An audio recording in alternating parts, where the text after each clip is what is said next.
Merci, voilà, balandi ya Kafuti Télévision. Na PCB Nombote d'abord. Na Kosenga Nabino que chaîne Nabino, ils allaient chaîne à résistance, ils allaient chaîne à vérité. Et surtout sur la vérité, il y a économie. Parce que de débat, na mboka na biso Congo, et comment va débat politique, débat économique et ça, il m'a sous-sauté parce que bah tout, ming va mon net économie en bria kabango comme fiscalité en Brouilla Kabango, mais il faut pas qu'il y ait un calcul très pragmatique pour avoir pouvoir, pour avoir bon. C'est pourquoi vous allez voir que dans notre pays, dans toutes les chaînes de télévision, toutes les chaînes de radio, qu'il y a des débats politiques, tel la Saliboy, tel Netimikolo, il y a bien actualité des années mata sur Obabengi sortir gouvernement. Donc, qui gère la parti politique?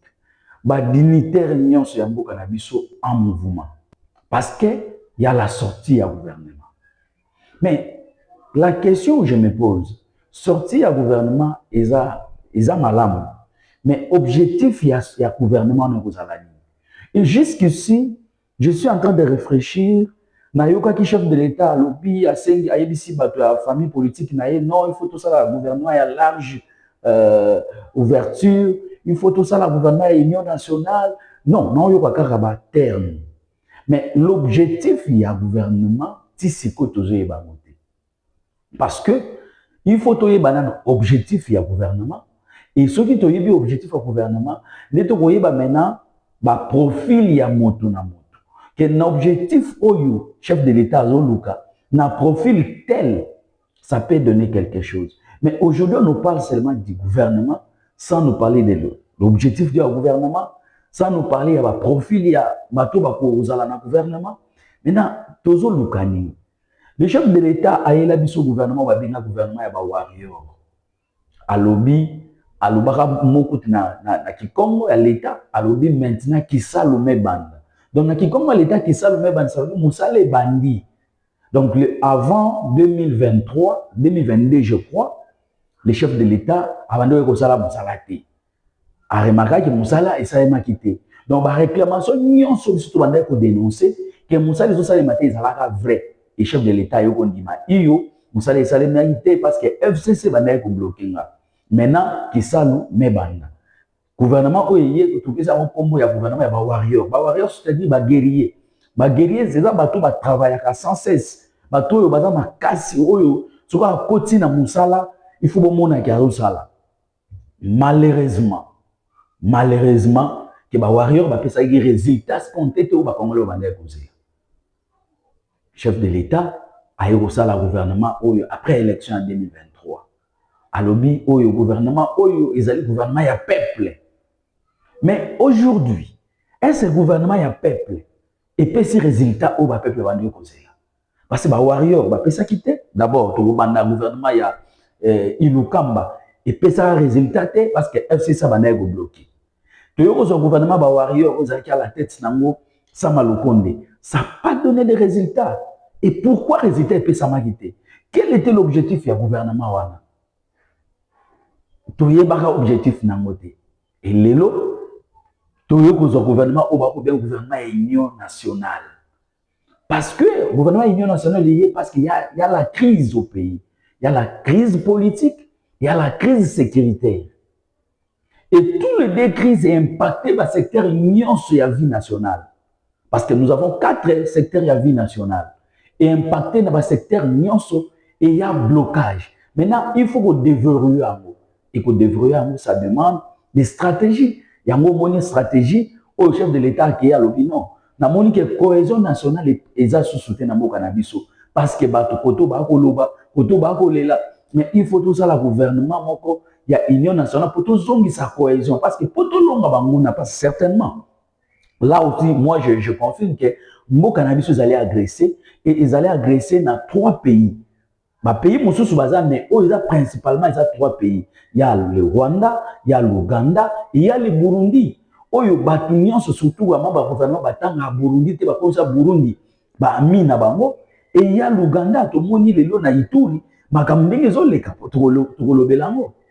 Maintenant cohésion wana stratégie au chef de l'État alobi à ça le gouvernement ya ouverture. Donc, à Fongoli, pour y avoir dans l'opposition, dans la société civile, boya to sangana, toto ngambo kanabisu. Mais chef de l'État, moi je suis d'accord dans la stratégie à mettre en place. Et je vous encourage d'ailleurs. Maintenant, je me pose la question, l'objectif de ce gouvernement, le profil, il y a bateau qui va assumer le poste de responsabilité. Et que ça va parce que tu peux détecter par rapport à l'objectif. Parce que vous restez seulement qu'avec 3 ans. Et dans 3 ans, ils allaient, piste no souka. Donc, ceux qui ont raté, c'est fini. C'est fini. Maintenant, objectif, c'est ce que tu as dit. Chef de l'État, il y a un conseil des ministres, il y a un ministre, oui. Dans la communication, on va dire que na souka. Ceux qui n'ont pas ça, ils vont rappeler. Chef de l'État, le conseil des ministres, Tina Souka, a télémé à Bando Kende, levé na biso, o yazana défense. Moi, j'ai envie à l'objet chef. Au premier temps, qui biso cause la communication pour ça la biso. Chef d'État, ah oui, oui, na bosanaki. Na yebi sibino que samedi, vendredi prochain, conseil des ministres exaté. Mais samedi ou vendredi, on a conseil des ministres Rosala. Mais tu Rosala na bino nyon sauté. Parmi bino, ils ont moqué barozonga. Et belé barozala na bisoté. Mais bon, qui est malade, bon, vivra bien. Mais ceux qui république, ils ont besoin de bino, tu robin na bino. Parce que résultat bino, bon, pesi, naï na se pays n'angote. Donc, les chefs de l'État à mettre sous résultat ou en cause. Bandeko, tous à la, tous réfléchissaka, tous à la téloko là-bas. Bazoba moko boitonde ni na on veut bokecho aloba all peuple lolengeni peuple congolais en 2023 soit destin ya bon moinaye a PC Pande ko Félix Tshisekedi Tshilombo président de la République abi biso tolingi yo construire mboka na biso tolingi yo assumer sécurité na biso tolingi yo laisser biso tolingi tozala bien mais les chefs de l'État nous dit que résultat oyo ba ministre ne ba pesi et il y a ce pays nangote boni nga Mike Kibaka na sepela nango tango biso toko loba tango toko créer na ba chaîne na télévision ba to benga biso ba musu ba qualifier biso ya haine ba musu ba qualifier biso jalousie ba lobby o nyonso ba ko loba mais voilà aujourd'hui le chef de l'État lui-même reconnaît que les résultats qu'a donné le ministre n'est pas satisfaisant. Maintenant qu'est-ce que nous pouvons dire? Ba ministre na landi chef de l'État avant-hier na Jeune Afrique alors bi na moni ba ministre ba pesi ba bimisi ba mbongo ba tia ba communicateur na ba télévision na ba radio pour ba la kisa misalo bango bazali mais c'est déjà trop tard, le travail a été déjà fait depuis longtemps. Donc chef de l'État surprendre ba ministre, chef de l'État à surprendre ba chef de ba parti politique parce que a consulter motuté donc a tieba par rapport ndenge ya yebeli bango. Est-ce que la manière où le chef de l'État procédait nango, mungai na sepeli nango, mais est-ce que il faut créer la frustration? Est-ce que il faut dégénérer? N'est-ce pas le comportement ya biso ba congolais? Est-ce que ba toi aux régions de M23? Parce que chef de l'État consulté bangoté, parce que chef de l'État qui muto ya rando sepela zalate, total à malamu, tout mitala na malamu. Est-ce que gouvernement oyo ba agitation oyo ba toza nango est-ce que go répondre à nos besoins ba congolais? Parce que quand herbozo agitation na bolinga bozala na kati ya gouvernement na yoki ke ba réduire le nombre na yoki kititi na 27 ce que za bongo vraiment chef de l'État ngai okomona ngai no koleka na etando na ko loba yango ki en tout cas maintenant que vous avez compris besoin ba congolais, parce que ce n'est pas seulement réduire mais il faut qu'on puisse voir aussi le travail. Il y a un moment où on a un objectif. Mission du gouvernement est gozalani. Est-ce qu'avec Maman Judith Souminoa, à gozala capable, il y a que diriger le gouvernement parce que toi qui est grand lourd ba ko tawana. Maman Judith Souminoa est capable de diriger le gouvernement na ba lourd. Ce sont des questions que nous sommes en train de nous poser. Réfléchissons ensemble. Mais gouvernement, bateau, JT, bateau, bima. Oui, nous avons besoin de ça, nous avons besoin de la cohésion nationale, nous avons besoin de développement, nous avons besoin de Makambo Belé. Oui. Mais vous aussi, peuple, vous êtes redevable. Donc, baye bako bima ba ministre. Faut baye bake, bazana principe pour babenga redevabilité. Et ce principe de redevabilité, il faut avoir exigence, nous la population. Est-ce que nous, la population, nous avons l'exigence? Est-ce que nous, la population, nous avons la complicité? Tant que nous avons détourné, tant que nous avons sala, tant que nous avons minéré, nous avons boy, mais minéré, nous avons profité de moté. Et nous sommes en train d'accompagner ceux qui sont en train de voler. Est-ce que nous ne sommes pas complices? Qu'est-ce que nous faisons? Est-ce que tous avons pour se lamenter ou nous sommes là pour faire aussi quelque chose, pour booster? L'obito monaki procès à Moutamba. Dans la litanie à battre, au Moutamba Sengi, il faut pas s'affronter na bango. Maman Judith Somino, Didier Bodimou, Gilles Alinguet, Batu Belé, Oyo, faut les Kanaba. Bozo mbongo ya mboka, batu moko boy moi groupe moko boy ba komo sakana. Et biso to vandi na biso to kolobelo. Tovandi toko lobelo côté. Comme si tu as beau tika bango. Comme si tala et ça la rapace. Lelo namoni ba militaire ba mobondo awa na maluku. Ba bomi, ba botoli sou ba village. Oyo toyoka ki ba chef coutumier ya ntele kuna ba ko dénoncer, ba ko lela, ba ko alerter et mutano yo ke la ba moté. Ba komi okosa platini moi la komi okosa lelo pour d'appel. Et kati makambu ya chef coutumier na nsele ya bingi précisément et kati ke chikudani platini moi laza ata musapine ko masusu na bingi te. Lelo ba bengi sina yo kina ba ministre ya intérieur ya province o biso to banda ko dénoncer abanda ko lo ba acharnement mais lelo Jésus se bengi si yo kende ko samba parce que likamona déjà ba kata yango kala me yo en complicité na platine na Blanchard na Laurent Platini a Kosio et yo koti maintenant lelo kende na cour d'appel ou kende ko samba mais pour na makamba bingi bolo ba susute parce que Willy alongi mais Willy a koloba bato ko mona charme mais na moni communiquer ba FARDC ba ko dénoncer que ba mobondo ba bomi bato na moni communiquer ba FARDC ba ko dénoncer que ba rebelle ya CRP ya Thomas Lubanga na Ituri ba bomi bato na commande. Je me suis posé la question. Quelle est la mission de la FARDC? Mais il y a pour défendre l'intégrité territoriale de Nabiso. Comment on va dénoncer? Est-ce que FARDC a pour dénoncer? Tout FARDC, il faut à défendre, à agir. C'est Namituna. Mais, il faut la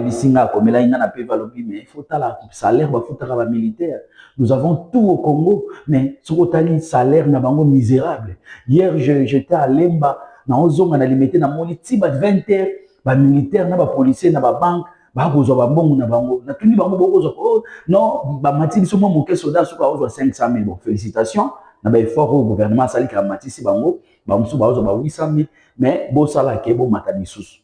Donc pour dire que aujourd'hui, si Ituri est en train de souffrir, souffrir, parce que le gouvernement n'est pas responsable. Et le gouvernement est irresponsable. Parce que depuis 2022, le gouverneur militaire à Ituri, général Loboya, a cobelé là, le gouvernement, il y a des moyens, il y a des conditions pour les militaires. Le gouvernement a là. Le gouvernement a signé un accord au Ouganda. Oh, Ouganda a été complice. Et les députés graciens, au lieu que y ait un gouvernement, il y a un gouvernement pression en tant que député national pour que le gouvernement ait un moyen. Le gouvernement militaire a appliquer politique. Mais il a commis qu'on vilipendait dans la chaîne de télévision le gouverneur militaire. C'est que nous déplorons. Aujourd'hui, il y a un fort gouverneur militaire à Sali. Personne n'a pas. Parce que biso nyonso to mona ndenge asali musala na Ituri. Ba izile quotidien l'économie lelo na Ituri eza ebandi okota parce que grâce à ba effort parce que y a la pacification ya province wana. Na awu to mona ndenge bato ba koyokana. 21 communautés Ituri c'était difficile pour nous faire ko sangisa bango mais le gouverneur a réussi. Thomas Lubanga zo zappé na ba effort wana c'est l'Ouganda qui l'appuie mais le gouvernement signe des accords avec l'Ouganda. Mais ça, c'est quoi ça? Ça, c'est quoi ça? Donc, Togosenga Nabino, gouvernement a disponibiliser des moyens pour Ituri, et mais gouvernement Union nationale les obima. Totika bakadiosha. Aujourd'hui, il y a des fils de pays où comment ba victime, où comment ba coration le battre parce que ba cause la makam. Baza ebele. Parce que pour pouvoir, il faut nuire tel pour gagner une position boye pour tala lelo enseignement na biso bébé. Mais il y avait des gens qui avaient travaillé pour le ministère, on est à la bien, pour la gratuité. Aujourd'hui, les élèves ont vacances sans bulletin. Je sais, les élèves qui ont besoin de bulletin. Sans bulletin, les élèves ont vacances sans bulletin. Une pareille à 7 millions de dollars, les ministère qui pour imprimer le bulletin, mais place est qu'il y a vanité. Vous trouvez ça normal dans un pays et biso pays congolais, vous voyez dans biso dans l'Angola. Biloko mati, dollar est bougé, babimi na balabala. Mais on a condamné ko piller. Mais acte ko bima na balabala, c'est pour na biso ezali constitutionnel. Mais tala lelo EPST makambo ndenge kolika. Toki que non ba élève va permettre ngo soit user matanga na ye. Mais quelle leçon morale bo pesa na bana. Donc moi dans la 6e primaire ko ba bon, nga milito na bo bima na nga peso na 6e na otanga na nga na okata classe. Si vous avez renvoyé, pour ne pas faire sa leçon, moi, ça y est, école. Donc, c'est quelque chose sur le plan psychologique, c'est quelque chose sur le plan éducationnel. Mais voilà ce que vous faites. Mais il y a des gens qui maîtrisent l'enseignement. Et l'enseignant, par exemple, le Venabiso Willy, on a place à Zala, qui wana.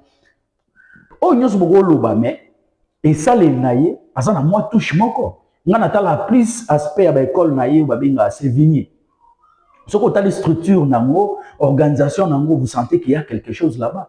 Mais Moutabongo, vous poussez Moussika, à ministre, mais même conseiller, Azalawana Lakisa, comment orienter ma cam. Mais voilà, vos 8 ministres actuels à EPST, Azaki, conseiller na plan, chargé à ONG. Mais aujourd'hui, vous êtes ministre. Voilà les résultats. Voilà les résultats. Donc, nous sommes en train de regretter. Nous sommes en train de regretter notre modèle éducatif. Parce que EPST, normalement, ils ont un ministère de l'éducation. Ça, c'est la vie des Congolais éducation. Et les ceux qui génération, la génération qui quitte, ceux qui les tout le monde parce que tout ça, l'éducation est malade na Congo. Et tout ça, l'effort, nous prenons cette éducation. Et voilà, le ministre a la sur la tête. Il y a un ministère EPST. C'est vraiment regrettable. Nako chité, d'abord, nako dénoncé Makambo et Kolekana Congo central. Congo central, il y a un problème dans le ministère de l'Agriculture où les ministres étaient incompétents. Bon, ce n'est pas seulement les ministres, avec les gouverneurs, il y a Congo central, c'était incompétent. Où il y a en matière d'agriculture, les bourgmestres, bon, matière d'agriculture, parce que matière de on a évité sur travailler bien. Mais, dans le cabinet, il y a un grand nombre de le gouvernement central, avec les ministres actuels, national et agriculture, a payé ça à tracteur dans la province Nyonso. Où il y a comme central, bacha yango. Si le lo est ça là, il côté. Si le gouvernement provincial a kabolate. Pour qu'il appelle ça agriculteur, appelle ça coopérative, il va ça et la musala, à ça là yango. Et son ministre, de même, dans le cabinet, il a ta agronome azate. Et ministre, l'inspection provinciale de l'agriculture, et ça, il va bavir l'ancien inspecteur a commis l'être non, je ne sais pas l'administration sur l'État Molabongo. Macron a rappelé à M. Lokomongo que ceux qui, les Congo, ils ont coupé parce que l'administration n'a pas coupé. Mais voilà, bavir, ils ont Congo central, l'ancien inspecteur, il a remplacé. Et Mouton a fait avant, a joué, les a plus de 2 ans à poste. Quel intérimaire va ça là? Et le monsieur a dû centraliser le service nyonso exercer le ministère de l'Agriculture à commissaire Moukaka inspection. Le travail nyonso c'est l'inspection qui représente. Donc le service n'est pas SCAV, il y a des statistiques, le service nyonso wana bon meka ko tout ça bon meki ngoma comme problème. Et nanazo protéger, c'est le ministre provincial parce que c'est un village moko. Donc, tribalisme est côté dans ministère wana. Clientélisme, clanisme. Si on a un cabinet ministre, ce sont des villages. Mais tu vivre boyendengeni. Tu combattre la cohésion. Mais dans le Congo central, les ministres et l'agriculture na inspecteur, ba commission ministère, il y a mboka na bango. Donc, tu peux dénoncer avec la dernière énergie pour que le ministre national aille faire quelque chose. Parce que complicité, on a tout mon net secrétaire général de l'agriculture par exemple à Kati. C'est pour ça que tu belé là, na ministre national, oyo a ça la musala na bien malgré ndenge Eliezer Tambadal ko vilipandé contrat signé il y a pour exporter ba Philippines, c'est pour la première fois au Congo. Fallait tout encourager mais Eliezer a commis ko vilipandé pour rien, donc on sait que Amérique a boire la liste sur le Congo central pour que Congo central makambo ba kuzonga. Azali ko imposer le nani ngoma. Atindi ba mama mi balé na lufu. Oyo ba yebani ta tindi bango na ska. Donc ba service nyonso zo sala na agriculture, ngoma komisi bango a komisi yango donc ba poche na ye. Il peut faire tout ce qu'il veut, a gotinda mutu stage, a go affecter mutu. Donc et sous la bénédiction du ministre provincial. Sur ce, tout conseil na ministre, aïba kotala, tozaki na njili na ministre, to yebisa ki yo ministre, je pense que vous réagir. To mona ki ba matériel oyo, bo stocker na ba entrepôt na bino na njili pour na musala na Congo, lelo ba matériel ba tracteur est commis, plus de 7000 tracteurs ezali, plus de 70 000 paou ezali, donc ba matériel nyonso basale laka. Bilanga est commis. Les ministres appellent ça le gouverneur au monique na lobby net na Congo central. Si le loba to bazoate, gouverneur a bloqué ngo, ce qui a salé ngo, ce qui a pesi, le ministre a reçu succès. Et le lo a yesu na mususu, mais à lobby a copé ça ba gouverneur te, a copé ça ba coopérative. Donc montunyo sozali agriculteur. Vous allez dans l'association Nabine Bilanga, vous se regrouper, vous comme na molongo pour que vous ayez un matériel, ou vous ayez la musala parce que tout dit qu'on signe contrat na Chine, tout va nous exporter pili na Chine. Donc voilà, les lots photo longwana économie ba bengi économie extravertie, tout comme na économie oyo biso pe tozo te kalibanda pour que devise ekota na mboka na biso. Toto les lots na FAO Congo ba ndozo maloba te. Mais les Congo comme aux Maloba. Congo les comme aux parole dans l'assemblée à FAO. C'est quelque chose à encourager avec les ministres actuels. Donc, Maroti Kabinongo Landa, ba image tous avec Nanjin, dès ba ko présenter ba matériel nyonso na ba entrepôt nango, en tout cas ba coopérative bo s'organiser pour que toye ba ko sala musala et musala wana et ba ko kende liboso surtout pour na développement en Congo parce que aujourd'hui les ministres sont en train de travailler pour lutter contre l'insécurité alimentaire. Donc l'insécurité alimentaire, biso photo lutter en haut parce que biso nyons to s'impliquer to lutter, to mille ça peut to laisser ba pa ya libanda. Mais pour nos services aux allez na kati ya ministère en tout cas Bosimbana Congo central des ordres de Koti, SCAV na Matadi en tout cas papa yo mutu sala musala contrôler parce que bato bazana lufu bazana responsabilité na yo ya ngoma te. Donc, on y va kotala bango malamu. Botika kolanda ba image ndenge d'abord ministre alobaki na briefing après bolandi ndenge ba exposer ba matériel nyonso e ko pantana na Congo mobimba pour que ba agriculteur ba ko sala musala bye agronome pour permettre à ce que nous puissions lui assigner des objectifs à atteindre. Nous travaillons, il n'y a pas des objectifs à atteindre dans des territoires. Les gens ne connaissent pas qu'est-ce qu'ils doivent faire. Nous devons revenir, donner, assigner les gens des objectifs à atteindre pour que nous puissions atteindre ce que nous cherchons, les productions escomptées. Il n'y a pas d'objectif. Il y a beaucoup de choses. Si vous voulez connaître ce que nous pensons, venez. La porte est ouverte. Alors, c'est pour ça que vous êtes là, justement, après avoir fait ce travail de diagnostic, parce que vous êtes complémentaire, Monsieur le ministre d'État. Je souhaiterais que vous puissiez compléter le collègue sur la question de comment on atteint l'autosuffisance alimentaire, parce que vous travaillez en corrélation. Effectivement, le ministre d'État l'a bien dit, on a besoin de 4 millions d'hectares pour régler le problème du maïs. Bapel. Alors, combien de pao dans un grand entrepôt que je vois ici? Ouais. Je ne sais même pas ça commence par où ça se Le effectif, on va aller avec vous l'expliquer.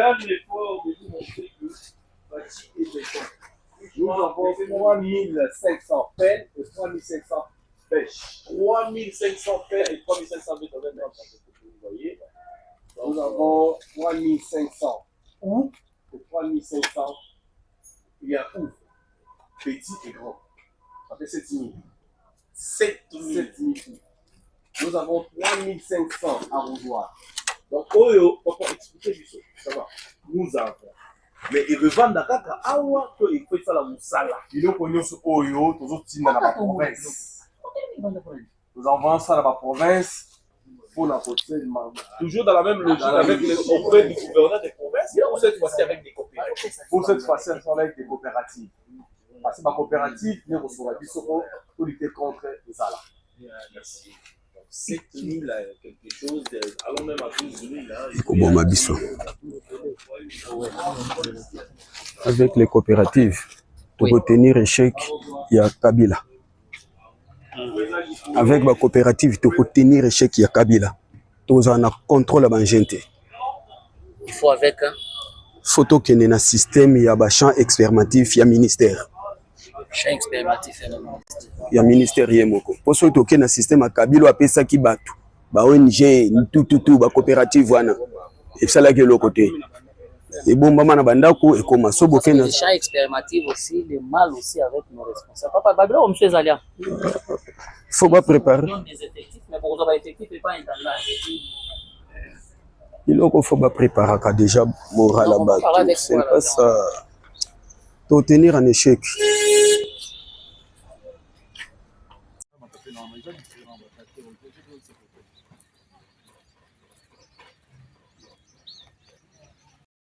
Vous êtes déjà dans le troisième entrepôt. Maman Likanayo, tout le monde a tracteur. Oui. Des tracteurs non utilisés et belés. On ne sait pas exactement le nombre de combien. Comme vous voyez, l'entrepôt est très, très grand, mes amis, mes frères. En tout cas, c'est une question de la volonté politique pour que nous puissions essayer de relever en fait, le secteur agricole ou encore agro-pastoral en République démocratique du Congo. Papa, tout le monde a des tracteurs. Alors, ils ont combien de tracteurs? Alors, est-ce qu'ils ont des tracteurs au Pessamaki, échangeurs ou des tracteurs et puis même couleur presque? Non. Effectivement, les tracteurs on a présenté au yo-yo. Ils ont des tracteurs qui échangeurs en 2024. Les échangeurs ils ont déjà dispatché et qui sont déjà dans la province. Oyoyo ezali lo oyo yesika hein to bandi kozwa yango na mois de mars awa yelo asika sur place awawa tozana nous na 140 tracteurs donc tozana deux séries tozana série à 110 chevaux na 80 chevaux donc et PCB cheval à vapeur ils ont la différence puissance. Oyo na cabine oyo eza puissance moko élevée par rapport na oyo eza na toiture à Robsoy. Donc oyo eza 80. OK. Oyo eza 80 chevaux. Oyo eza na Robsoy. Eza 80 chevaux. Oyo eza 80 chevaux. D'accord. Oyo eza ya 110 chevaux.